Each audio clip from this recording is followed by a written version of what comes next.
Story 1. I might have been stalked by a stranger, and I'll never know for sure. A few months ago, I joined a local community chat app. You know the type. People post about lost pets, garage sales, restaurant recommendations, that sort of thing. I wasn't looking for anything specific, just wanted to meet some new people. I'd been feeling pretty isolated since I moved to the city. I posted asking if anyone wanted to hang out, maybe grab coffee or go for a walk sometime. Most replies were friendly. A couple were kind of weird, but one guy's message stood out. He said he'd recently moved here too, and was also looking to meet new people. He sounded really normal, said he was into photography and hiking, both things I enjoy. He even shared a few photos of some places he had explored nearby. His profile seemed legit. Nice-looking guy, late 20s, had a dog, worked as a graphic designer. We exchanged a few messages, and by the weekend we were texting regularly. At first it was casual, just talking about our favorite hiking spots, movies, whatever. But by Saturday night, the tone shifted. He brought up meeting in person. I was cool with that, but then he started pushing for it to be at night. I thought it was odd because earlier he had insisted it'd be better to meet during the day, especially since we didn't know each other. When I reminded him of this, he just brushed it off, saying he liked the vibe of the city at night.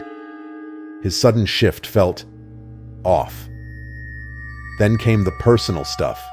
He started talking about his past relationships, how he hadn't been with anyone in over 6 years. He made weird comments like, "It feels like we're meant to meet," and "I don't want to get into anything unless it's serious." It was strange since we'd only been talking for a couple of days, but I tried to ignore it. Sunday night, I went out to grab a burger from this diner near my place. It's kind of tucked away, not a lot of people go there unless you live in the area. I was sitting at a booth, scrolling through my phone, when someone slid into the seat across from me. It was him. I didn't recognize him at first because we had only exchanged a few photos, but the way he sat down like he knew me immediately set me on edge. He looked at me expectantly, like I was supposed to say something. When I hesitated, he got this weird, hurt look on his face. "You don't remember me?" he asked. His voice was quiet, but there was an edge to it.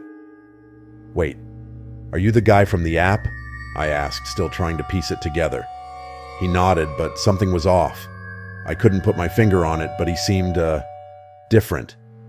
He didn't look exactly like his pictures. Same general features, but something was off, like a distortion or maybe just bad lighting. I didn't want to be rude, so I smiled awkwardly and said, "Oh, hey, I wasn't expecting to see you here." His demeanor changed quickly. He leaned in closer, invading my space, and said, "You should have recognized me right away. We're supposed to be friends, aren't we?" I forced a laugh, trying to play it cool. "Yeah, sorry, just wasn't expecting you."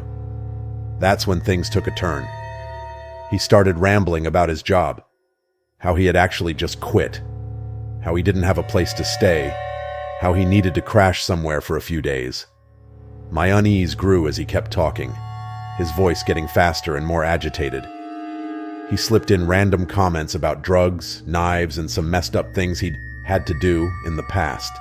Then he looked at me and said, "It's funny. I used to think people like you should be buried underground, but now I know we're meant to be together." My blood ran cold. The way he said it was casual, like he was talking about the weather. I was frozen, unsure of how to react. Then he smiled, a slow, chilling grin, and said, "Don't worry, it won't hurt." I knew I had to get out of there. I made up some excuse about needing to grab a taxi and stood up. He followed me out of the diner, staying uncomfortably close. I kept up the act, walking with him for a couple of blocks before stopping at a corner and pretending to wait for a ride. "I'll wait with you," he said, his eyes never leaving me. I told him it was fine, but he insisted. I could feel his eyes boring into me as I pretended to look at my phone, my heart racing. Finally, a car approached, and I waved at it like it was my ride. As soon as it passed, I told him, "Looks like my ride's here. I'll see you around." He stared at me for a long moment before nodding slowly. "See you soon," he muttered, almost like a promise. I walked away, my heart pounding, and glanced back only once. He was still standing there, watching me. I took the long way home, just in case. When I got back to my apartment, I immediately texted the guy from the app, asking if that had really been him. He replied almost instantly, saying he had no idea what I was talking about. He hadn't been at the diner, and he definitely hadn't quit his job or needed a place to stay. I double-checked the app to look at his profile again, but it was gone. Deactivated. No trace of him anywhere. I haven't seen that guy from the diner since, but every now and then, I catch a glimpse of someone standing just outside my apartment building at night. Always too far to make out their face, but close enough that I can feel their eyes on me. Story 2. I met someone at a bookstore, but I don't think they were real. Last winter, I found myself browsing through a small used bookstore near my apartment. I go there when I need to clear my head. It's cozy, a little dusty, and almost always empty. It's the kind of place that feels timeless, like it could exist in any decade, or none at all. One evening, while wandering the narrow aisles, I noticed someone standing near the back corner. He was tall, a bit lanky, with dark hair that hung just past his ears. He looked like someone who didn't belong there, too clean-cut for the musty, cluttered shelves. But what really caught my attention was that he was staring at a single book on the shelf. Not browsing, not flipping through pages, just staring at it, as if transfixed. I don't know why, but I felt drawn to him. It wasn't like I was particularly interested in meeting new people or striking up conversations with strangers, but something about the way he stood there made me curious. So I walked over and casually asked, "Find anything good?" He turned to me slowly, as if he hadn't noticed anyone else in the store until that moment. His eyes were sharp, a little too intense, but his expression softened when he smiled. "Actually, yeah," he said, gesturing to the book he'd been staring at. It was an old, leather-bound copy of some obscure title I didn't recognize. "This one's special." I glanced at the book and shrugged. "Never heard of it. What's it about?" He smiled again, but it didn't quite reach his eyes. "It's not about the story, it's the book itself. There aren't many left like it." We ended up talking for a while. His name was Alex, and he said he lived nearby. He had this quiet way of speaking, like every word was carefully chosen. The conversation felt oddly intimate, even though we were strangers. He asked me a lot of questions about my favorite books, places I'd been, people I knew. It felt like he was trying to piece together my entire life in one conversation. I didn't mind at first. It was nice to have someone so genuinely interested in what I had to say. Eventually, we ended up sitting at a small table near the back of the store. He kept glancing at the old clock on the wall, as if he were waiting for something, though he never said what. After about an hour of talking, I started to feel strange. My head felt foggy, like I was in a dream. I wasn't tired, but my surroundings seemed to blur slightly. I figured it was just the dim lighting or the stale air in the shop. I mentioned feeling off, and Alex's expression changed. He leaned forward, lowering his voice. "You should probably go soon. This place can get weird if you stay too late." I laughed, thinking he was joking, but his face stayed serious. "I'm not kidding," he said. "There's something about this bookstore. The owner doesn't like people staying after dark." I looked around, confused. The owner had been at the front counter when I walked in, but I hadn't seen him since. The store was empty except for us. It didn't feel like a place that had strict rules, and I hadn't noticed any closing time posted. "Why?" I asked. He hesitated before answering. "It's hard to explain. Just don't stick around too long after closing."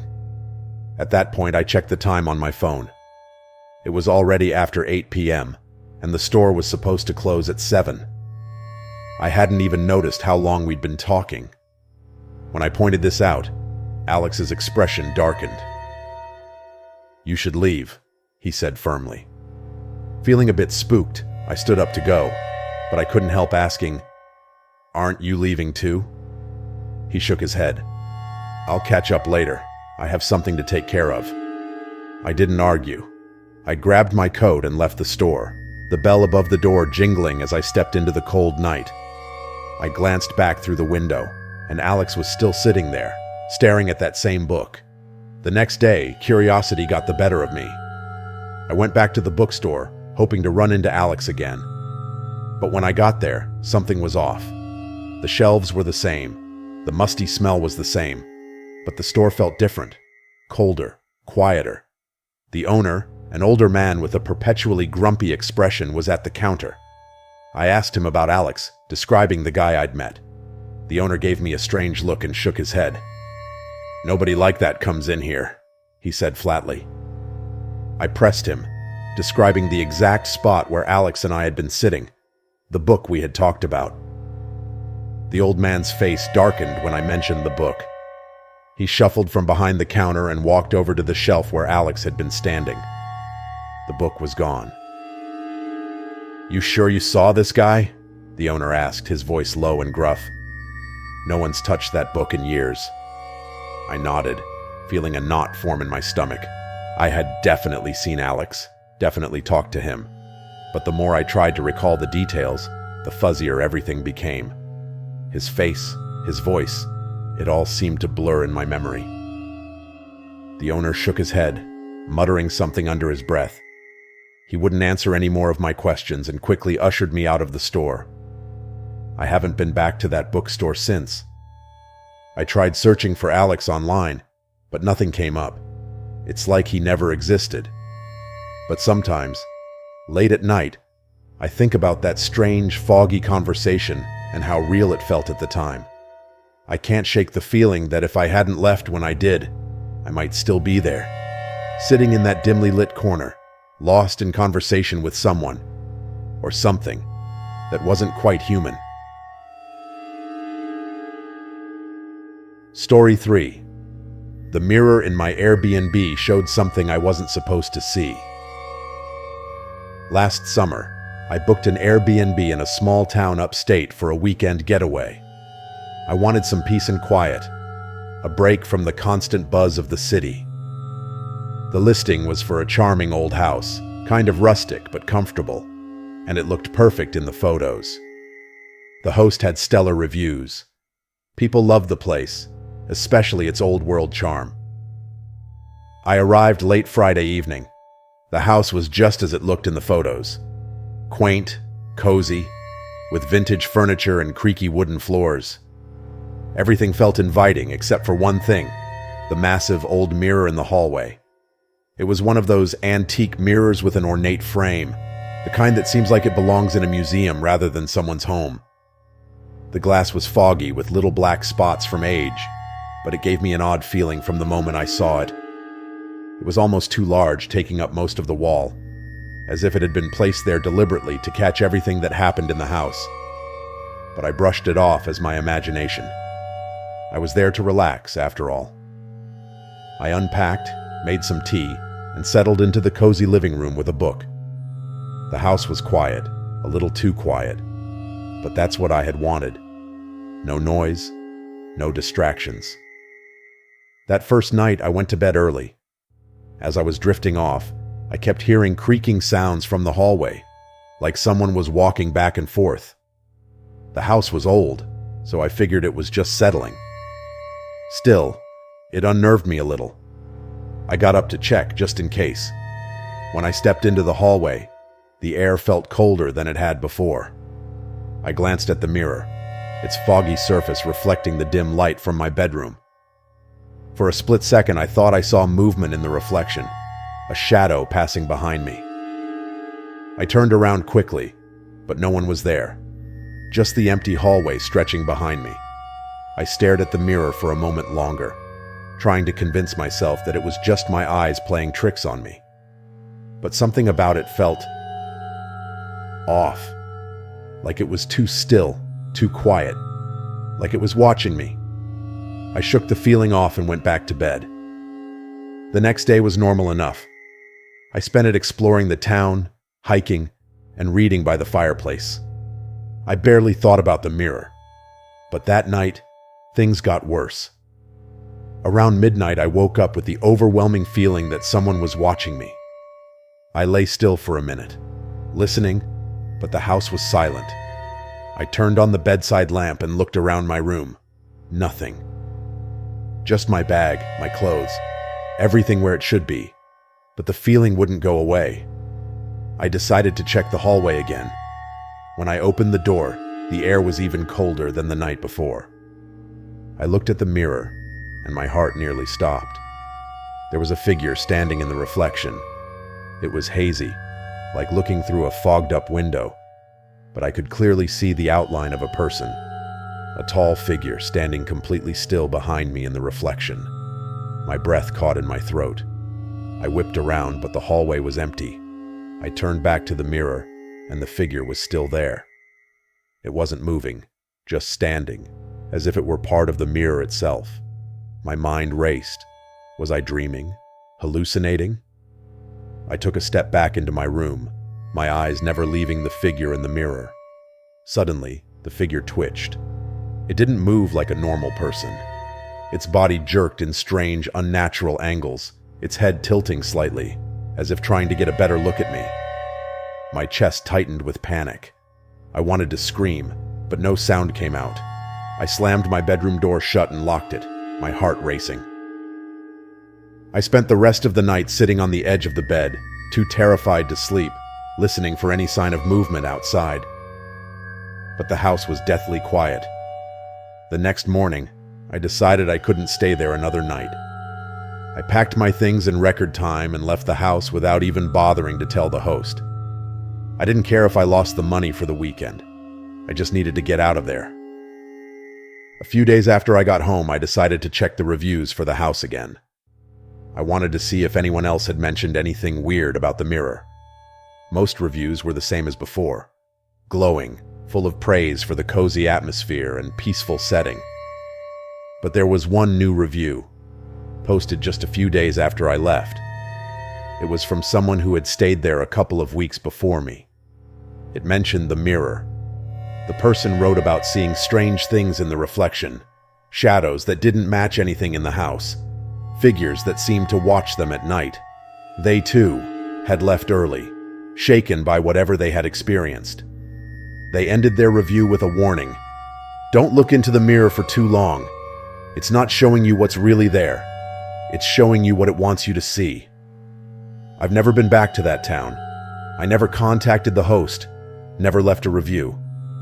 But sometimes, when I'm in a quiet room with a mirror, I catch myself staring too long, waiting to see if something will move that shouldn't be there.